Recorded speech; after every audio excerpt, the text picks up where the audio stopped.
Bonjour et bienvenue sur Bref de classe, le nouveau podcast de l'APHG, créé et animé par Nicolas Charles et Johan Chanoir. Sur celui-ci, vous trouverez des mises au point sur les nouveaux programmes de collège et de lycée, des bibliographies, ainsi que des propositions pédagogiques.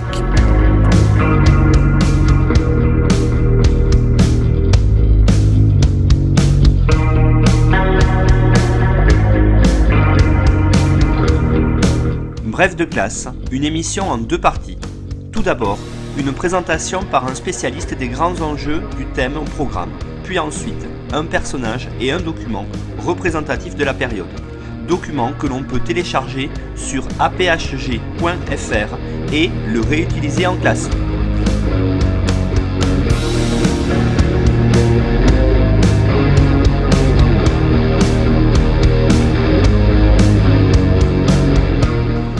Bonjour à tous, on se retrouve donc dans un épisode de Bref de classe avec Joël Cornette pour évoquer le chapitre d'histoire de seconde, l'affirmation de l'État dans le Royaume de France, où Joël Cornette va évoquer plus spécifiquement pour nous sa spécialité, c'est-à-dire le XVIIe siècle et en particulier le siècle de Louis XIV. Alors Joël Cornette est professeur émérite des universités à l'université Paris 8.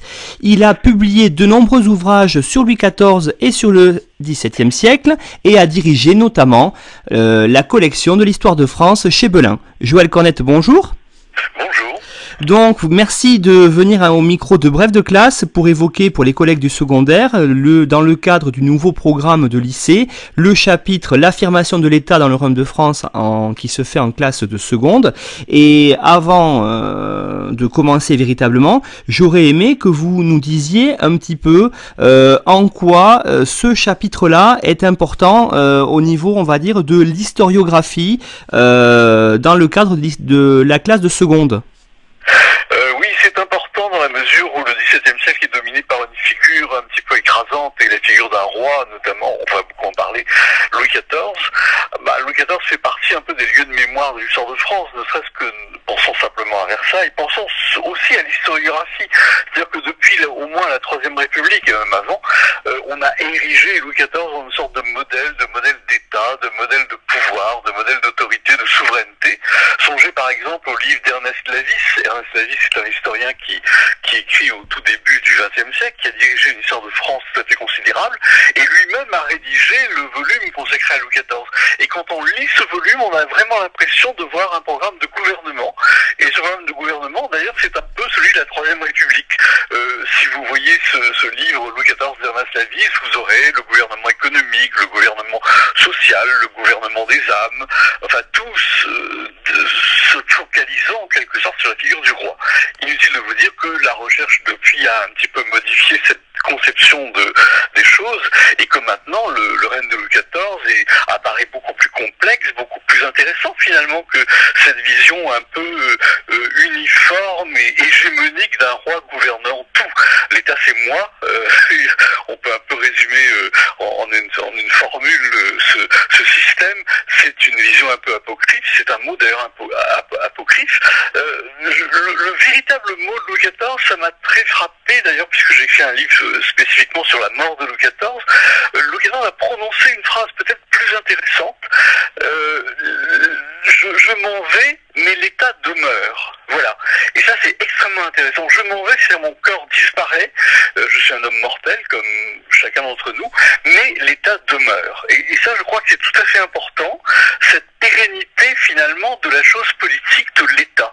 Et c'est cela aussi, peut-être, qui rend tout à fait passionnant l'histoire politique du XVIIe siècle. C'est-à-dire le fonctionnement d'un État indépendamment finalement de la figure du prince qu'il incarne. Et c'est un petit peu ça que va léguer Louis XIV. Par excellence, c'est pas lui qui compte, mais la machine administrative qui se met en place avec lui, autour de lui, et puis sans lui finalement. Et la Ve République un peu présidentielle avec le président Macron, c'est un petit peu l'héritage justement de cela. Je m'en vais, mais l'État demeurera toujours. Voilà. Enfin, je ne sais pas si j'ai un peu répondu à votre question, mais en tout cas, je crois qu'il était important d'emblée de focaliser sur la figure un peu hégémonique, écrasante de Louis XIV. Oui, vous avez tout à fait raison, surtout que quand on lit l'intitulé du chapitre, c'est l'affirmation de l'État dans le Royaume de France. On est entre le XVIe et le XVIIe siècle. Alors, on va pas évoquer aujourd'hui le XVIe siècle. Je pense normalement Denis Crouzet devrait venir le faire à notre micro, mais j'aurais aimé qu'on revienne un petit peu sur le XVIIe siècle, sur l'avant Louis XIV, c'est-à-dire sur, on va dire, du moment notamment de la mort de Henri IV, et puis surtout du rôle important et peut-être parfois un peu négligé dans l'affirmation de l'État, celui du roi donc de France Louis XIII. Oui, alors d'abord le règne d'Henri IV est extrêmement important. Je pense que plutôt que de la mort d'Henri IV, il faudrait parler de son avènement, de cette chose extraordinaire de tenir l'État et de refaire l'État finalement après la décomposition que marquent les guerres de religion et notamment l'édit de Nantes de 1598.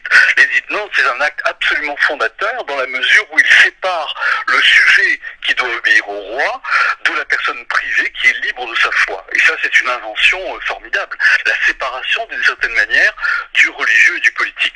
Mais cela dit, vous avez tout à fait raison. Après la mort d'Henri IV, il se passe un moment tout à fait important qui est le long règne de Louis XIII, qui est d'ailleurs un peu éclipsé à la fois par le règne d'Henri IV avant lui, le règne de Louis XIV après lui. Or, le règne de Louis XIII est essentiel entre 1610 et 1643, dans la mesure où ce règne est marqué par, je dirais, la notion de raison d'État. C'est-à-dire que dans les années 1630, notamment, se développe toute une idéologie qui érige l'État en principe de souveraineté absolue, au-dessus des partis, au-dessus des villes, au-dessus des provinces. Et cette raison d'État, comme vous le savez, est incarnée non pas tellement par Louis XIII, qui est un roi un peu, un peu pas de second plan, mais un roi qui finalement apparaît moins devant la scène pour laisser la place à son principal ministre. Et bien sûr, je veux parler de Richelieu.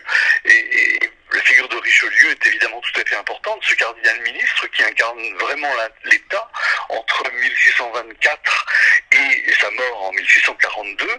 Et c'est vraiment Richelieu qui est l'animateur de cette raison d'État en pratique, en quelque sorte en action, et qui est aiguisé par la guerre. Parce qu'un autre élément important, disons dans ce XVIIe siècle étatique, c'est l'aiguillon de la guerre. On peut dire que pratiquement la guerre, ça a été une constante à partir justement de l'intervention de la France dans la guerre de 30 ans.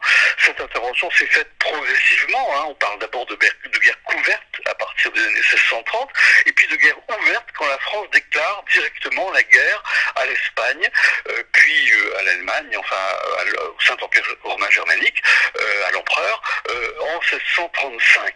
Et cette guerre va tout bousculer d'une certaine manière, puisque la guerre, c'est l'armée, bien sûr, et une armée importante, plus de 100 000 hommes mobilisés, et 100 000 hommes qu'il faut armer, qu'il faut nourrir, qu'il faut ravitailler, c'est évidemment un coût énorme pour le budget de l'État. Et là, je voudrais tout de suite donner à nos collègues un élément important, qui est une sorte d'invariant de l'histoire de France, qui est le caractère surdimensionné de l'armée par rapport aux capacités financières de l'État. Et ça, c'est une constante jusqu'à la convocation des États généraux de 1789, c'est-à-dire pratiquement jusqu'à la Révolution. C'est-à-dire qu'à partir de 1635, quand la France entre en guerre, eh bien, il y a une sorte de fuite en avant, à savoir que le coût de la guerre excède considérablement les rentrées fiscales. D'où, évidemment, une sorte de machine infernale qui se met en place, c'est-à-dire les impôts vont augmenter, et donc les Français vont être tout à fait mécontents, notamment les paysans, les artisans, on pourra y revenir. Il y a toute une floraison de révoltes populaires, notamment à partir des années 1630, et l'État devra emprunter. C'est-à-dire non seulement les impôts augmentent, la taille par exemple qui est multipliée par 2, par 3, mais c'est insuffisant. Et donc il faut avoir recours aux financiers. Et ça c'est un élément tout à fait important, les financiers vont avancer à l'État l'argent qui lui manque. Or derrière les financiers, il y a toute la bonne société du royaume, dans la mesure où ceux qui prêtent de l'argent à l'État, c'est pas les financiers, c'est en fait ceux qui sont riches, c'est-à-dire les aristocrates, les bourgeois et l'Église. Et ça, c'est une des avancées. Je parlais tout à l'heure de Ernest Lavis, grand historien du début du XXe siècle, mais aujourd'hui, on a complètement modifié évidemment notre vision de cet État, et toute une série de recherches ont été menées sur les finances de l'État royal, notamment je pense à Daniel Dessert, à Françoise Bayard, qui ont ont montré que finalement les financiers tiennent l'État par ces avances faites donc au roi, et derrière les financiers, c'est en fait la bonne société du royaume.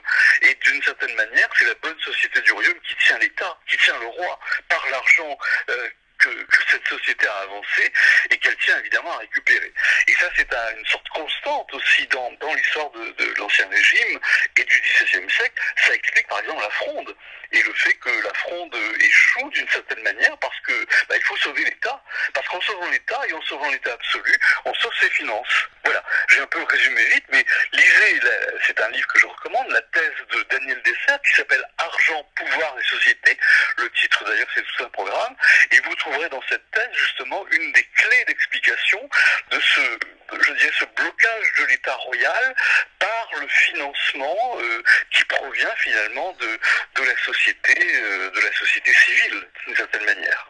Vous avez raison, Joël Cornette, d'évoquer le rôle primordial de la guerre. Vous êtes d'ailleurs un des spécialistes avec votre ouvrage, Le Roi de guerre notamment. On y reviendra, je pense, parce que c'est aussi un élément clé pour comprendre le pouvoir de Louis XIV, et notamment au niveau de la place de la France dans le concert européen. Mais j'aurais aimé, avant ça, qu'on commence un petit peu, j'allais dire, par le commencement de Louis XIV, c'est-à-dire sa minorité, la régence, et puis le rôle d'un autre principal ministre. Vous avez évoqué Richelieu, moi je voulais aussi évoquer peut-être celui de Mazarin. Oui, alors effectivement, on va maintenant parler plus spécifiquement du règne de Louis XIV. Alors première idée, elle est très simple, mais je crois qu'elle est importante. Le règne de Louis XIV est très long. Et quand je dis très long, c'est en fait une vie entière, puisque ne pas l'oublier, Louis XIV naît en 1638 et il règne dès la mort de son père, puisque la règle veut qu'il y a une sorte de succession instantanée au pouvoir. Alors la mort de son père, Louis XIII, c'est 1643, Louis XIV a moins de 5 ans. Ça veut dire que Louis XIV a régné 72 ans. Imaginez un président de la République, 72 ans. C'est-à-dire que la plupart des Français du XVIIe siècle n'ont pas connu d'autres souverains que Louis XIV. D'où la libération, on pourra y revenir éventuellement, que représentera en 1715 la mort du roi. Mais on n'en est pas là. J'oserais presque dire qu'il y a 3 règnes de Louis XIV. Et ça, pour nos collègues, je crois que ça peut être intéressant au point de vue pédagogique de couper le règne en trois grandes parties, comme s'il y avait pratiquement 3 rois. Et ces 3 règnes constituent, je dirais, 3 modèles de politique, 3 modèles d'État, 3 modèles de souveraineté, tout à fait différentes. Alors, je résume. Premier règne, c'est justement celui auquel vous faisiez allusion, c'est le règne, je dirais, du roi enfant entre 1643 et 1661. Alors, il n'est plus enfant, c'est 61, il a 22-23 ans, il prend le pouvoir, c'est après la mort de Mazarin. Ça, c'est le premier règne. Le deuxième règne, c'est, je dirais, le souverain adulte, et ça correspond justement au roi absolu. C'est les années 1660, 1685, en gros. Et le troisième règne, c'est à partir de 1685, on pourra revenir d'ailleurs sur ces années charnières que constituent les années 1680, où tout pivote d'une certaine façon, et déjà on attend Louis XIV, l'après Louis XIV. Louis XIV est devenu vieux, évidemment tout le monde spécule sur sa disparition inéluctable, et là il y a toute une, je dirais, de laboratoire politique où on élabore les formes de l'après Louis XIV, où on pense d'une certaine façon l'État après le roi. Donc vous voyez, il y a là trois parties en quelque sorte qui sont chronologiques, mais qui sont aussi 3 modèles de souveraineté. Alors je reviens plus précisément sur le premier modèle. Le premier modèle, c'est le roi enfant. Et songez que dans l'histoire de l'Ancien Régime, les moments où il y a un roi enfant sont toujours des moments de contestation. Et là, on pourrait presque établir une règle, à savoir que quand la souveraineté est incarnée par un roi vigoureux, le corps du roi en quelque sorte, on est dans le cadre d'un État absolu. C'est l'époque de François Ier et d'Henri II, c'est l'époque d'Henri IV, c'est l'époque de Louis XIII à partir de 1624, et c'est l'époque de Louis XIV à partir de 1661. Au contraire, quand l'État n'est pas incarné par un adulte, mais par un enfant, eh bien, c'est là que s'engouffrent les forces de contestation. Et vous voyez par exemple, les guerres de religion sont tout à fait contemporaines de rois absolument faibles, enfants, adolescents, décrédibilisés. Je pense à François II, je pense à Charles IX, je pense à Henri III. De même, la minorité de Louis XIII correspond, dans les années 1610-1620, à une période de grande contestation, notamment aristocratique. Et bien, même chose avec Louis XIV. Quand Louis XIV est un enfant, il a 5 ans, 6 ans, 10 ans, 12 ans, eh bien, c'est la Fronde. Et la Fronde, comme vous le savez, c'est cette contestation un petit peu générale de tous les corps qui se sont sentis lésés par la raison d'État. Tout à l'heure, j'ai parlé de la raison d'État au temps de Richelieu. Et bien, c'est ça qui est mis en cause par la Fronde. C'est-à-dire la Fronde à la fois parlementaire, d'abord en 1648, urbaine et puis aristocratique un peu plus tard, en 52, 51, 52. Eh bien, c'est justement ceux qui sont tout à fait lésés par le pouvoir absolu. Le Parlement a perdu tous ses pouvoirs, notamment ses pouvoirs de remontrance, et c'est ça qu'il veut et qu'il revendique au moment de la Fronde, c'est-à-dire une participation finalement à l'État. Même chose pour l'aristocratie. Les grands Condés, par exemple, veulent tout à fait participer au conseil, veulent avoir une part des pensions, des postes, des dons, des grâces données par le roi. Or, c'est Mazarin qui accapare cela. Et vous avez tout à l'heure dans votre question parlé de Mazarin. Effectivement, Mazarin, c'est l'Italien, l'étranger, le principal ministre, mais dont le pouvoir est contesté. Et cette contestation, c'est justement la Fronde qui l'exprime. Alors, ne pas commettre de contresens, c'est pas le roi qu'on critique. Louis XIV n'a jamais été critiqué par les frondeurs. Par contre, ce qui est critiqué par les frondeurs, c'est le principal ministre. D'une certaine manière, ceux qui le critiquent voudraient prendre sa place. C'est-à-dire les parlements voudraient avoir une voix au chapitre, notamment faire partie du conseil du roi, finalement. Les grands aussi. Les villes voudraient plus d'autonomie, moins d'impôts. Les paysans aussi. Au moment de la Fronde, il y a des quantités de révoltes populaires un peu partout. Mais je dirais que toutes ces contestations sont un peu en ordre dispersé. Il n'y a pas d'unité et je dirais que leur programme est tout à fait divergent. Donc il n'y a pas, si vous voulez, d'unité contre l'État. Et c'est justement cet ordre dispersé des contestations qui explique la victoire finale de l'État royal. Et en plus, comme je l'ai dit en parlant des finances, beaucoup de bourgeois et d'aristocrates se sont rendus compte qu'en contestant l'État, eh bien ça rendait évidemment affaibli les finances, ça rendrait affaibli l'autorité, et donc leurs intérêts, les intérêts de leurs prêts à l'État ne pouvaient plus être payés. Et donc finalement, pour une affaire... D'ailleurs, Voltaire a une phrase très, très intéressante. Oui, je parle de Voltaire, un très, très beau livre à lire que je recommande à tous les collègues, le règne de Louis XIV, le siècle de Louis XIV de Voltaire. Alors Voltaire, 18e siècle, c'est vieux, mais c'est extrêmement intéressant. C'est toujours très lisible, il existe en livre de poche, et donc je recommande le siècle de Louis XIV par Voltaire. Et justement, Voltaire a une phrase sur la Fronde qui est tout à fait intéressante. Il dit ça a commencé et ça a fini par une affaire d'argent. Qui résume de façon un peu ironique, mais tout à fait juste finalement. Je pense aux recherches d'Anne Dessert, ce système fisco-financier finalement, qui est au cœur même du fonctionnement de l'État royal. Donc vous avez évoqué, Joël Cornette, effectivement, à juste titre, l'idée que les minorités royales, c'est toujours une période assez troublée dans cette époque moderne. Et justement, à partir du moment où Mazarin n'est plus là, il y a une vraie volonté de Louis XIV de prendre le pouvoir pour lui-même et, j'allais dire, dans la foulée, de montrer que il veut rabaisser l'orgueil des grands. Absolument. Alors, pour Louis XIV, c'est très intéressant. Je parlais des 3 règnes de Louis XIV. Le premier règne de Louis XIV, c'est donc ce roi enfant et adolescent. C'est un roi silencieux.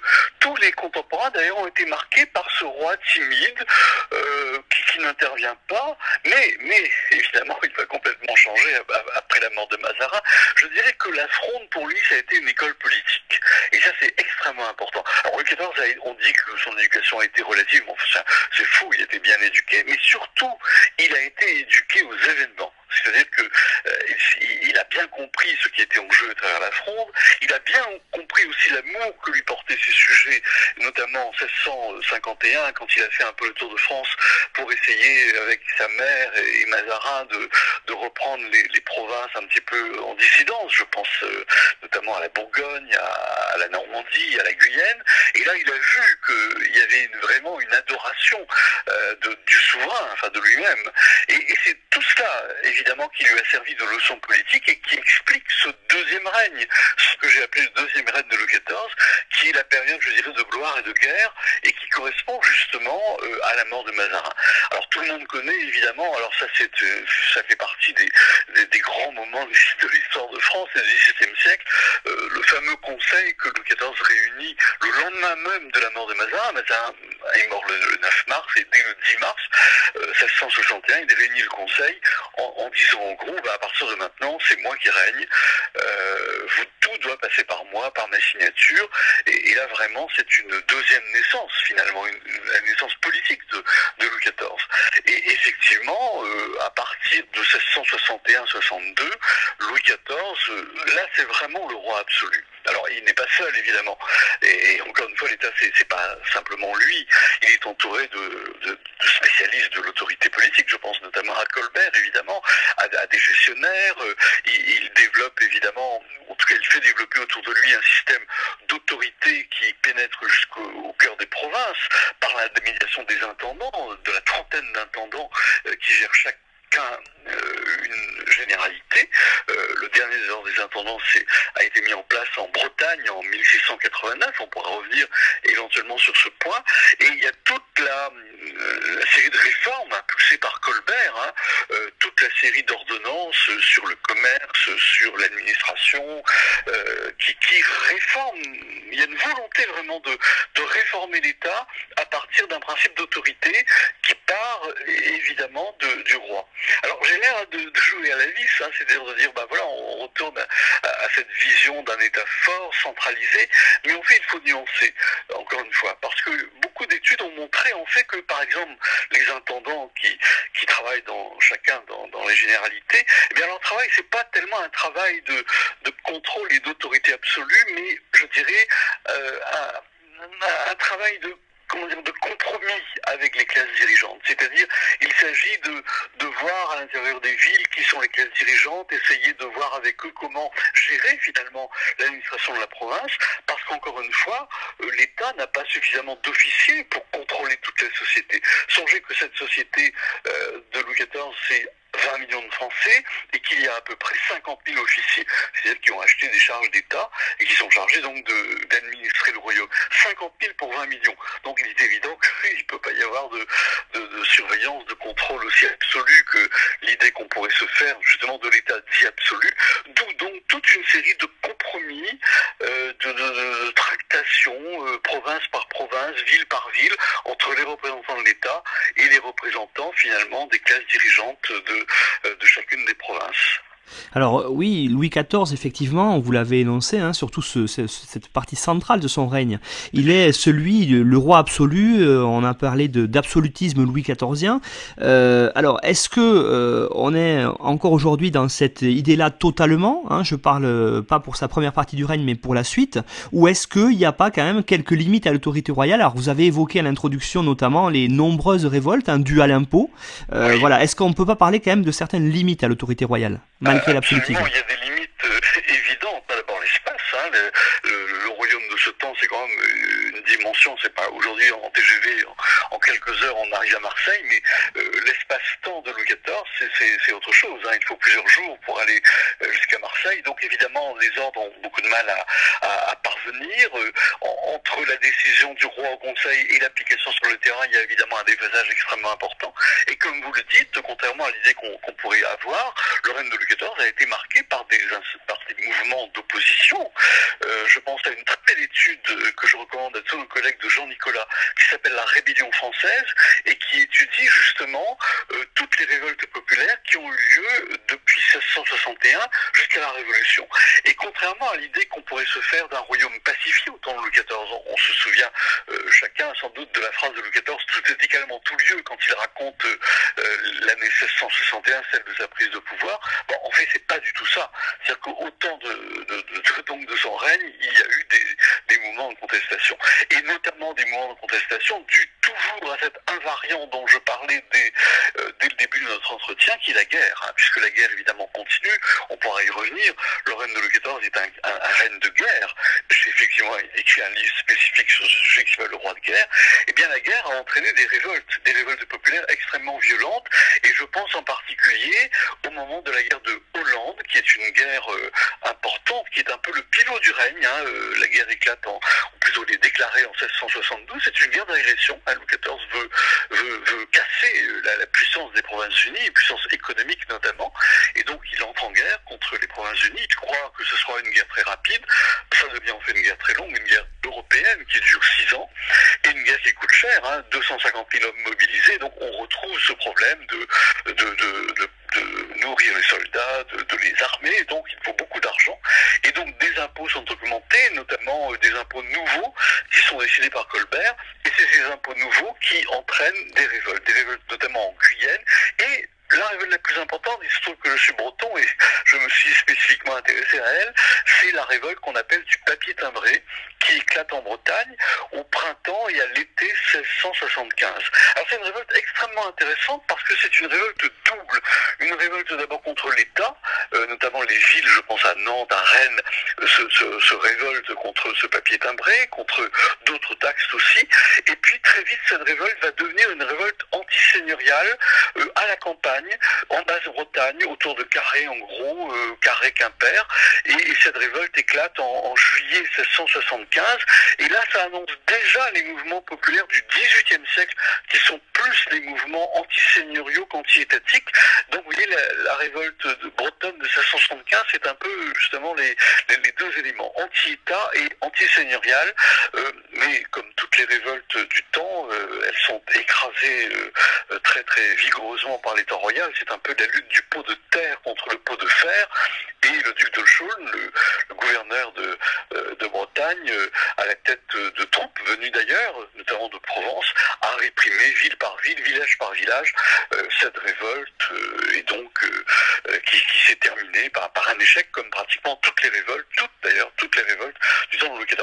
Alors ces révoltes continuent, hein. La dernière révolte c'est 1707, donc vous voyez assez tard dans le règne, qu'on appelle la révolte des Taravisés. Bon, cela dit, il y a eu quand même moins de révoltes populaires qu'au temps de Louis XIII. Dans la grande période vraiment des révoltes populaires, je pense à la thèse de Porchnev, historien soviétique, sur ce sujet, qui est un grand livre sur les révoltes populaires. C'est les années 1640, donc autour de la Fronde, qui c'est vraiment la grande période là des révoltes vraiment venues des campagnes et de la France paysanne. Alors, ça serait peut-être aussi le moment maintenant de revenir sur... Vous avez évoqué plusieurs fois la guerre et l'importance de la guerre pour Louis XIV. Ça serait bien de revenir pour l'évocation notamment de l'agrandissement du royaume, de cette idée que à cette époque-là, l'armée française est peut-être l'une des plus puissantes d'Europe, qu'elle bat les tercios espagnols. Donc, il y a quand même quelque chose d'important à voir autour de la guerre à l'époque de Louis XIV. Et en particulier, je parlais de Louvois. Absolument, la guerre, je l'ai déjà suggéré, c'est une sorte de longue durée tout au long du XVIe siècle. On peut dire que pratiquement de 1635 jusqu'à 1713, c'est la fin de la guerre de succession d'Espagne, c'est la guerre de façon continue. Il y a d'abord la guerre contre l'Espagne qui s'arrête en 1659 avec le traité des Pyrénées, puis il y a la petite guerre de dévolution en 1667-68 qui aboutit d'ailleurs à une prise de ville importante. Je pense à Lille par exemple, qui devient française en 1668, et ça rentre dans le dessin de Louis XIV et de Vauban, on va tout à l'heure parler de Vauban, de faire des frontières linéaires, c'est-à-dire de faire, Vauban, on va parler du précaré, c'est-à-dire de faire que le royaume de France soit bien défendu, puisque une des craintes de la monarchie, et ça c'est dans la longue durée, depuis le XVIe siècle, c'est la prise de Paris. Si vous regardez une carte, d'ailleurs, vous verrez que Paris n'est pas très loin de la frontière des Pays-Bas espagnols. Et donc il faut absolument protéger Paris. D'ailleurs, Paris a risqué d'être envahi. En 1636, les troupes espagnoles sont allées jusqu'à Corbie, c'est-à-dire pratiquement Compiègne, donc pas très loin de Paris. Et donc c'est ça la grande crainte de Louis XIV, c'est-à-dire que les frontières soient enfoncées et que l'État royal soit attaqué en son cœur, en quelque sorte. D'où la nécessité de protéger la frontière, on y reviendra. Mais votre question portait plutôt sur l'armée, sur l'importance de la guerre, et cette armée évidemment devient de plus en plus démesurée. Il y a un livre d'ailleurs d'un historien américain dont le titre est tout à fait important, malheureusement pas traduit en français, mais le titre en lui-même dit tout, The Giant of the Grand Siècle, le géant du grand siècle, c'est John Lynn, l'historien en question, qui a fait donc une étude qui est fondamentale sur l'armée française. Et le géant du grand siècle, oui, absolument, 200 000 hommes mobilisés pour la guerre de Hollande, 350 000 pour la guerre suivante, qui est la guerre de la Ligue d'Augsbourg entre 1688 et 1697, et pratiquement 400 000 hommes, vous imaginez, 400 000 hommes lors de la guerre de succession d'Espagne entre 1701 et 1713. C'est-à-dire qu'à cette époque-là, il y a plus de soldats que de clercs, et on peut dire que pratiquement tous les jeunes de 18 à 25 ans passent par l'armée. Donc c'est extrêmement, c'est tout à fait considérable. Ça entraîne évidemment des résistances, et notamment à la fin du règne de Louis XIV, au moment de la guerre de succession d'Espagne, il y a beaucoup de désertions, beaucoup même de mutilations, de jeunes qui préfèrent se mutiler que partir à la guerre. Mais inutile de vous dire que cette guerre a contribué à déséquilibrer encore plus le budget de l'État, et ça nous conduit à ce que j'appelle le troisième règne de Louis XIV, justement à partir des années 1680, quand tous les compteurs finalement virent au rouge et rendent évidemment intenable la gestion administrative de l'État, parce que les impôts sont insuffisants, parce que les révoltes recommencent, et je dirais aussi que Louis XIV commet des erreurs. Il ne s'agit pas de juger, l'historien n'est pas un juge, mais de reconnaître quand même qu'il y a eu des difficultés qui sont liées à une décision, et cette décision, tout le monde la connaît, mais elle est importante, c'est la révocation de l'édit de Nantes. Je parlais au début de notre entretien de l'importance d'Henri IV, le grand-père de Louis XIV, qui, par l'édit de Nantes, a permis aux protestants d'avoir leur liberté de conscience, finalement, et de culte. Eh bien, Louis XIV décide en 1685 de révoquer l'édit de son grand-père, alors que cet édit était considéré comme irrévocable, et cette révocation, tous les historiens d'ailleurs sont d'accord, ça a été le grand tournant du règne, une erreur majeure. Beaucoup de protestants ont fui le royaume et sont allés offrir leurs bras, leur intelligence, leur travail à des puissances étrangères. Je pense à la Prusse notamment. Et on va tout à l'heure parler de Vauban, mais Vauban a été désespéré parce que beaucoup d'ingénieurs autour de lui étaient protestants, et donc en quittant le royaume, ils ont apporté avec eux des secrets d'État, des secrets militaires, des secrets, par exemple pour les prises de places fortes, et ça a été évidemment extrêmement grave par rapport évidemment à la souveraineté française. Oui, effectivement, je pense qu'on reparlera un peu plus tard dans l'entretien des relations de Louis XIV avec la religion, qui a été quand même centrale dans le règne. Je voulais juste que vous évoquiez, pour terminer ce chapitre un petit peu sur la guerre, les extensions qu'il y a eu. Vous avez évoqué l'île, mais peut-être que le siècle de Louis XIV, c'est quand même peut-être la dernière grande extension, j'allais dire, du royaume de France, de la France telle qu'on la connaît, puisqu'après il y aura quelques petits territoires au 18e, 19e, mais on arrive quasiment, vous avez évoqué le précaré, mais à la situation actuelle. Oui, la France hexagonale naît au temps de Louis XIV, on peut dire ça. Alors il y aura quelques retouches, je pense à Nice, la Savoie, au temps de Napoléon III, mais en gros le territoire tel qu'il est aujourd'hui, on le retrouve au temps de Louis XIV. Alors tout de suite ça permet justement de nuancer, parce que une idée qu'on a souvent, qui est un lieu commun de Louis XIV, c'est que Louis XIV c'est un conquérant qui veut conquérir l'Europe, etc. Non, c'est faux, évidemment. Louis XIV veut, au contraire, c'est un peu comme un paysan qui borne son champ, et son champ c'est le royaume, et les bornes c'est les forteresses que Vauban va construire, on pourra y revenir.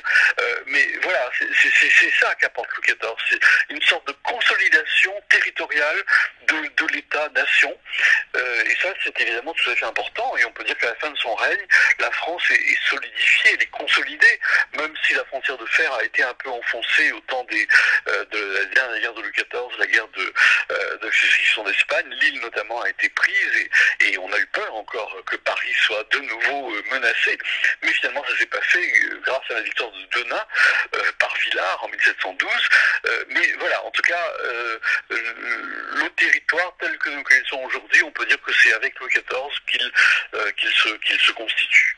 Et donc il y a un territoire qui est, on va dire, à peu près construit. Maintenant il faut l'administrer. Vous avez évoqué un personnage essentiel qui reste, on parlait peut-être vite fait tout à l'heure de Louvois aussi pour l'armée. Il y a quand même Colbert au niveau de l'administration. C'est quand même quelqu'un qui est resté avec la théorie mercantiliste, mais quelqu'un qui a développé l'administration royale à cette époque-là. Oui, absolument, Colbert. Il y a deux Colbert d'ailleurs. Colbert, je parlais au début de notre entretien d'Ernest Lavis, qui a érigé Colbert en super ministre, en modèle finalement de ministre tel que la Troisième République aurait voulu en avoir. Or, des recherches récentes, et je pense encore une fois aux recherches de Daniel Desser, ont montré que Colbert, c'est quelqu'un qui en fait a profité, y compris par son enrichissement, de ce système, et qu'il a placé tout un lobby, c'est-à-dire toute une série de personnes qui sont proches de lui, dans sa famille, dans ses amis, une sorte de pyramide féodale finalement, pour tenir les provinces et les finances. Voilà, donc c'est ce que Daniel Desser appelait le système fisco-financier. Donc c'est une vision un peu noire de Colbert finalement, un Colbert un peu profiteur de l'État royal. Maintenant, des études ont montré, je pense à Thierry Sarment par exemple, qui a fait un très beau livre sur Louis XIV, que je recommande d'ailleurs à nos collègues, ça s'appelle Régner, gouverner Louis XIV et ses ministres. Et quand vous lisez donc ce livre de Thierry Sarment et de Mathieu Stoll, les deux auteurs, et bien là effectivement on retrouve le Colbert que vous suggériez, c'est-à-dire bon administrateur, qui d'une certaine manière a transformé les intendants en gestionnaires de leur généralité, avec par exemple amélioration des transports, des routes, voilà, et donc il y a vraiment cette société administrative qui se met en place au temps de Louis XIV et qui est tout à fait importante et qui passe par des règlements, par des édits, par des ordonnances qui voilà, légifèrent en matière de commerce, en matière même de société, et ça c'est tout à fait important. La mise en place par exemple du lieutenant général de police, c'est aussi sous l'impulsion de Colbert, et ça joue de façon importante sur le ravitaillement, puisque la police à cette époque c'est pas simplement la répression, c'est aussi la gestion de l'alimentation, des entrées de marchandises dans les villes, et donc la mise en place à Paris de ce lieutenant général de police a été un moment tout à fait important de cette administration de plus en plus forte et de plus en plus étatisée. Alors, quand on regarde les instructions officielles sur les nouveaux programmes, on a le personnage de Colbert, vous l'avez dit, et puis on a ce mot derrière, mercantilisme. Alors, est-ce que vous pourriez expliquer cela un petit peu pour les collègues ? Le mercantilisme, c'est une invention du 19e siècle, si je puis dire. J'aime pas trop ce mot. Alors, la chose existe, évidemment. Ça veut dire de créer le maximum de richesse, de faire venir le maximum d'argent de l'extérieur, et donc c'est enrichir l'État d'une certaine manière. Et ça, c'est une doctrine de Colbert. Et donc, par le commerce, par les compagnies commerciales, eh bien, irriguer en quelque sorte le commerce à l'échelle de l'Europe et au-delà de l'Europe, par les compagnies des Indes orientales et occidentales, c'est enrichir l'État et donc enrichir le roi. C'est un peu ça le mercantilisme, c'est-à-dire une sorte d'étatisme économique qui fait que la richesse se sera produite et enrichira les caisses de l'État contre les différents États contemporain. Et ça explique d'une certaine manière aussi la guerre contre la Hollande, en 1772, puisque vous savez sans doute que la Hollande s'est construite à partir du commerce, à partir des compagnies commerciales, et là il y a une sorte de heurt frontale entre la puissance économique de la Hollande et celle de la France. Même chose pour l'Angleterre, d'ailleurs, et ça explique, c'est un des moteurs, si vous voulez, des guerres de Louis XIV, c'est plus le moteur militaire d'État contre État, mais c'est pratiquement des guerres économiques. Et ça aussi, c'est tout à fait nouveau et tout à fait, je crois, important. Alors, j'aurais aimé justement, vous venez de l'évoquer, qu'on évoque ces compagnies un petit peu. Ça serait l'occasion en même temps de parler de quelque chose peut-être de plus méconnu au niveau de l'époque de Louis XIV. C'est les colonies. C'est l'époque où la Louisiane, par exemple, est conquise au nom de Louis XIV, qui lui donne son nom. Et c'est aussi l'époque où, pour l'administration des colonies, est mis en place notamment le fameux Code noir. Oui, le Code noir, noir, c'est là aussi ça fait partie de la face noire, sans mauvais jeu de mots, du règne de Louis XIV. Le code noir, c'est le code qui légifère en matière d'esclavage, puisque l'esclavage, c'est là aussi une face sombre du règne de Louis XIV, et qui continue après le règne de Louis XIV, et c'est lié effectivement aux colonies qui sont mises en place. Vous parlez de la Louisiane, des compagnies commerciales qui sont développées au temps de Colbert, et qui d'ailleurs n'ont pas vraiment réussi. On peut pas dire que sur le plan économique, en tout cas extérieur, la France se soit distinguée. L'Angleterre et les Provinces-Unies ont quand même triomphé. D'ailleurs, la guerre de Hollande se termine par un échec, puisque les Provinces-Unies n'ont pas du tout été battues. C'est 20 millions de Français contre 1 million il y a à peu près 1 million d'habitants dans les Provinces-Unies, donc le guerre n'a pas réussi. Mais vous avez raison d'insister sur les colonies, même si elles n'ont pas joué un rôle très important.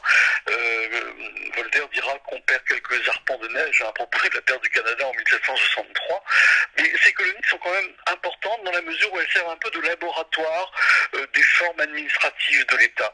Je pense en particulier au Canada où Colbert a innové par la mise en place justement d'une intendance tout à fait importante, tout à fait performante. C'était d'une certaine façon facile, puisque c'était une sorte de page blanche, même si le Canada était habité, mais on a essayé de faire du Canada une sorte de laboratoire des formes d'administration. Alors, il faudrait une thèse, il n'y a pas encore d'études très précises, mais je pense que ça mériterait là un regard beaucoup plus affiné justement sur ce qui se passe sur le plan administratif dans ces colonies françaises du règne de Louis XIV. Alors, vous parliez de légende noire de Louis XIV, un petit peu, en tout cas de face peut-être sombre. J'aurais aimé qu'on revienne sur ce que vous avez commencé à évoquer, c'est-à-dire ce fameux édit de Fontainebleau, qui a révoqué l'édit de Nantes en 1685, en nous expliquant un petit peu le contexte, le pourquoi il arrive à ce moment-là, pourquoi Louis XIV prend cette décision, puis développer ce que vous avez commencé à introduire, cette idée qu'il y a eu une forte émigration, alors vers les provinces, on va dire, ou les pays limitrophes, notamment la Suisse, mais plus loin, vous avez parlé de la Prusse. Il ne faut pas oublier, vous l'avez dit, un petit peu qu'au début du XVIIIe siècle, une bonne partie de la population de Berlin est d'origine française et de grandes familles, jusqu'à aujourd'hui, je pense aux deux Mézières notamment, en ex-RDA, sont d'origine française. Oui, absolument. Et là, on arrive à ce que j'ai appelé le troisième règne de Louis XIV, c'est les années 1680. Il y a beaucoup de choses qui se passent dans les années 1680. D'abord, Louis XIV s'installe à Versailles, on y reviendra, en 1682. Louis XIV perd sa femme en 1683, il perd Colbert en 1683, et 2 années plus tard, vous venez d'évoquer, il révoque l'édit de Nantes. Alors, pourquoi la révocation de l'édit de Nantes? Alors, là, je dirais que comme dit un historien, c'est presque un problème de communication. En effet, Louis XIV, d'une certaine manière, est un peu éloigné de son royaume. On pourrait y revenir. J'ai parlé de la Fronde, où il a beaucoup visité le royaume, mais à partir des années 1670-80, il se dépasse de moins en moins, à part à la guerre, et donc, d'une certaine manière, il connaît de moins en moins la réalité vraie, si je puis dire, des provinces, et il lit surtout des rapports d'intendants, des rapports d'évêques, des rapports de papier. Et dans ces rapports, on lui dit, il y a pratiquement plus de protestants. Et ça c'est vrai, c'est-à-dire qu'on a les documents, on lui dit, les protestants sont de moins en moins, et c'est vrai qu'il y a eu un étouffement progressif dès le règne de Louis XIII des libertés accordées aux protestants. Et donc, du côté du roi, l'idée c'est, puisqu'il n'y a plus de protestants, autant supprimer l'édit de Nantes, d'autant plus que la doctrine qui règne à l'époque de Louis XIV, c'est une foi, une loi, un roi, c'est-à-dire une unité finalement confessionnelle entre la religion du roi et la religion de ses sujets. Donc ces raisons accumulées font que il décide de révoquer l'édit de Nantes. Bon, il restait des protestants, évidemment, plusieurs centaines de milliers, et on pense qu'au moins, alors les chiffres évidemment varient suivant les historiens, et puis on n'a pas de source absolument fiable, mais au moins 100 000, peut-être 200 000 protestants ont fui, et comme vous le rappelez, ils ont fui dans les régions qui les ont accueillis, en Suisse, en Angleterre, en Prusse, c'est pas encore la Prusse naîtra en 1701, c'est encore le Brandebourg, qui est dirigé par donc les électeurs du Brandebourg, et les électeurs accordent des terres, accordent des libertés fiscales, des immunités à ceux qui voudraient bien coloniser les terres du Brandebourg, et effectivement, vous le rappelez, la création, ou en tout cas l'agrandissement de Berlin, qui va devenir la capitale, est faite en grande majorité par ces protestants qui fuient. Alors c'est assez grave pour l'État royal. J'évoquais tout à l'heure les officiers qui entouraient Vauban, mais songez que les protestants exerçaient les métiers les plus innovants à l'époque, c'est-à-dire beaucoup étaient artisans, étaient négociants, étaient financiers, et donc ça a été une perte tout à fait importante, vive, pour l'État royal. Alors là aussi, il y a un débat d'historiens. Certains historiens pensent qu'on a un peu exagéré cette fuite des protestants, et que des relations sont restées importantes entre ceux qui sont restés, ceux qui sont partis, et qu'au contraire, ça a pu, dans certains domaines, accroître les relations économiques d'État à État. Mais il n'empêche, la fuite de ces 200 000 personnes évidemment a joué un grand rôle dans cette troisième partie, ce que j'appelle le troisième règne de Louis XIV, et d'autant plus que ça a provoqué une indignation dans toute l'Europe, et les critiques contre Louis XIV, qui est comparé à un tyran, n'ont pas cessé de se développer en Angleterre, dans les Provinces-Unies notamment, où la liberté de la presse est tout à fait importante. Et donc, si vous voulez, il y a un déficit d'image pour le roi.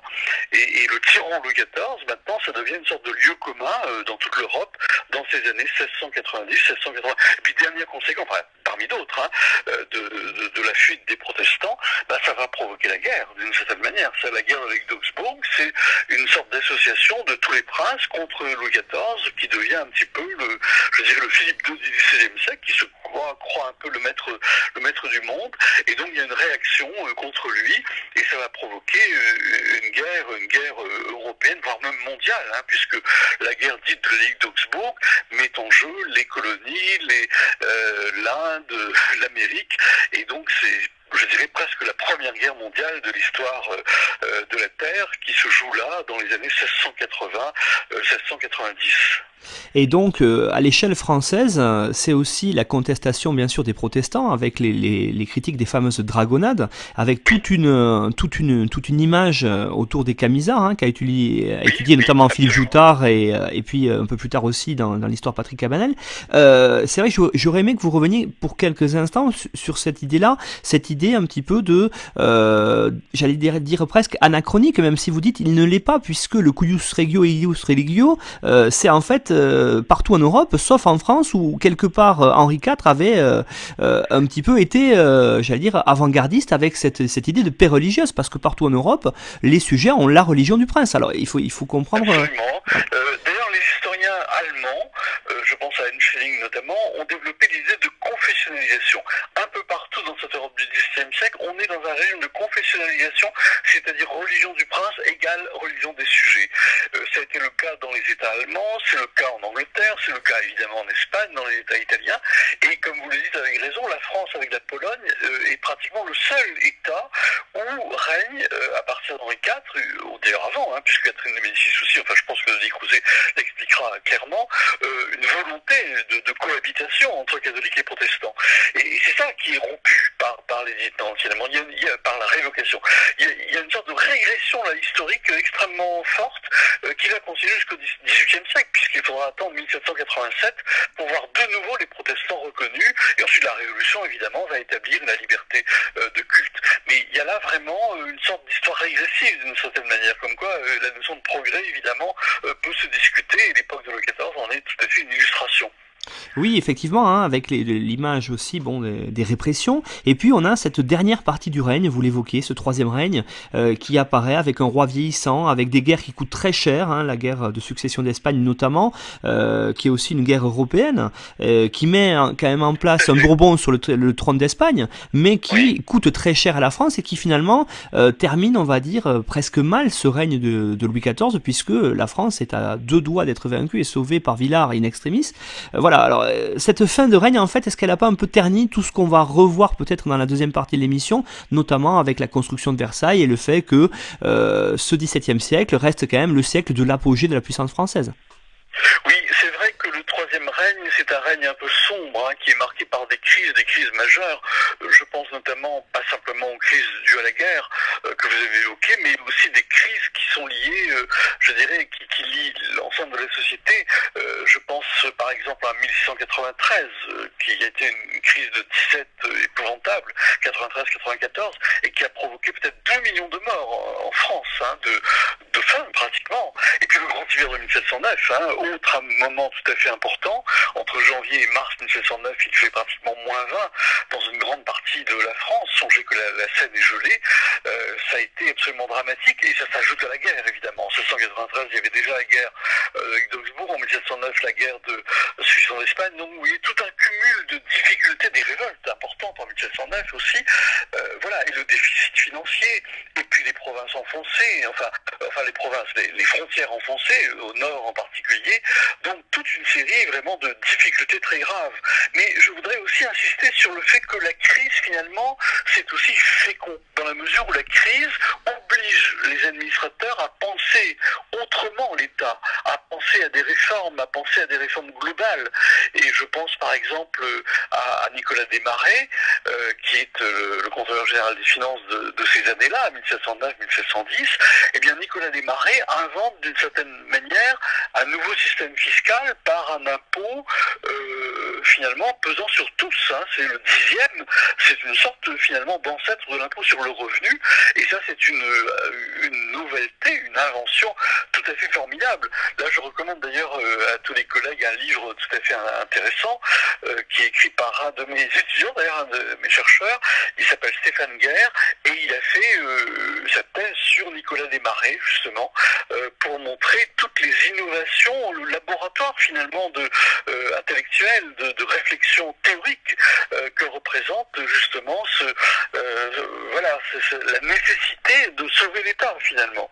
La thèse, j'ai le livre en main, ça s'appelle Nicolas Desmarais, le Colbert oublié du roi Soleil, puisque Nicolas Desmarais était le neveu de Colbert, et donc voilà, un Colbert méconnu, mais qui est extrêmement intéressant et qui éclaire d'une lueur tout à fait vive justement toutes les transformations de l'État royal à la fin du règne de Louis XIV, qui vont être certaines d'ailleurs réalisées par le régent au temps de la Régence, après la mort de Louis XIV, entre 1715 et 1722. Donc vous voyez, crise bien sûr, mais je pense qu'il faut aussi tenir compte des effets positifs, des effets, je dirais, un peu remue-ménage, qui obligent à réfléchir sur qu'est-ce que l'État, comment le faire fonctionner en situation un peu dramatique. Et donc pour terminer cet entretien, Joël Cornette, est-ce que vous pourriez, alors c'est pas toujours facile, mais en guise de conclusion, résumer un petit peu, alors on qualifie souvent Louis XIV d'absolutisme, est-ce qu'on peut résumer ce mot-là un petit peu par rapport à tout ce qu'on a vu? Oui et non. Alors oui, évidemment, mais songez que le mot absolutisme a été inventé alors que l'absolutisme n'existe plus. Le premier qu'il a employé, c'est Chateaubriand en 1798, donc vous voyez, la fin de la Révolution. Je préférais état absolu. Et d'ailleurs, le mot état absolu, c'est un mot contemporain. Donc plutôt qu'absolutisme, je proposerais à chacun d'entre nous de parler d'état absolu, c'est-à-dire absolu au sens étymologique, absolutus, dégager des lois, c'est-à-dire un pouvoir justement qui s'érige en souveraineté au-dessus des partis, au-dessus de la société, au-dessus des provinces, au-dessus des villes. C'est ça un petit peu le règne de Louis XIV, même si encore une fois dans la réalité il faut bien opposer l'idéologie, c'est-à-dire ce que disent les édits, de la réalité de terrain.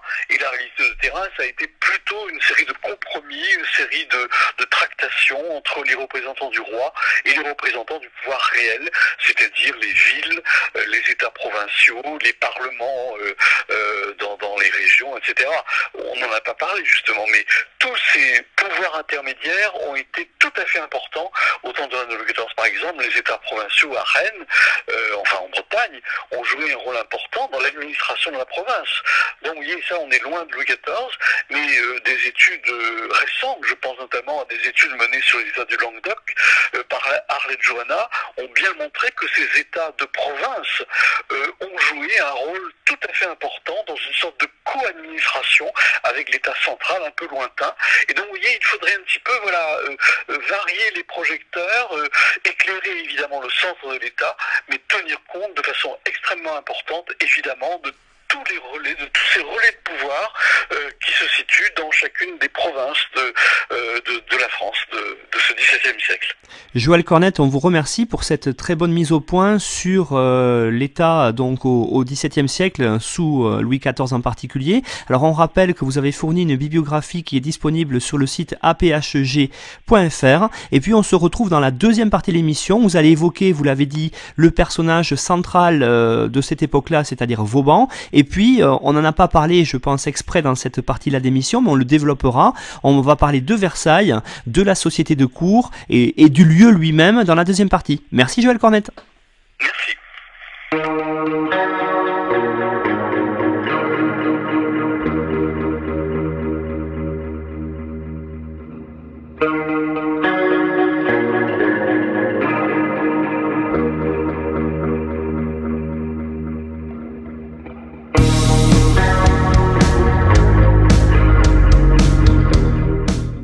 Retrouvez-nous sur Twitter @brefclasse. Tout le contenu de l'émission, la bibliographie, les documents exploités par l'auteur sont disponibles sur le site officiel de la PAG www.apag.fr.